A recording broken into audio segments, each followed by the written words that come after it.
তো আমরা রেডি হয়ে বেরিয়ে পড়লাম মন্দিরের উদ্দেশ্যে। এই যে আমি, ওদের পেছন পেছন যাচ্ছে, ওরা আগে আগে যাচ্ছে। এদের কারোর খেয়ালই নেই যে পেছনে একজন পড়ে গেছে। এই যে মহাশয়ের খেয়াল পড়েছে যে বউ পেছনে রয়ে গেছে। তারপরে আমরা এবার টোটো পেয়ে গেছি, টোটোয় উঠে এবার রওনা দিলাম।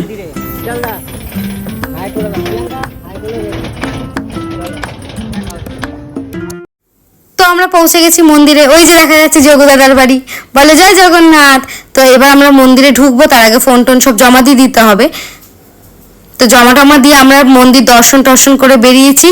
এত ভালো দর্শন হয়েছে কি বলবো, খুব ভালো দিন ছিল, খুব ভালো দর্শন হয়েছে। মন্দির দর্শন তো হলো, এবার তো পালা পেট পুজোর। তো আমরা চলে এসেছিলাম স্বর্গদ্বারের ওখানে, ঠিক শ্মশানের পাশে 13 পার্বণ বলে একটা রেস্টুরেন্ট রয়েছে। না না, আমি কোনো প্রমোশন করছি না। আমাদের খেয়ে এত ভালো লেগেছে, তাই কিছু জিনিস হয় না যে দেখে ভালো লাগলে বলতে ইচ্ছা করে, জিনিসটা ঠিক তাই। ওখানে ভেজ থালি নিয়েছিলাম আমরা। ভেজ থালিতে ছিল ডাল, আলু ভাজা, পোস্ত, শুক্তো।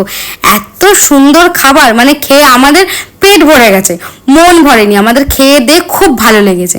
তো এরপর আমরা যাবো হচ্ছে সমুদ্রে স্নান করতে। টাটা, তোমাদের সাথে আবার দেখা হবে নেক্সট।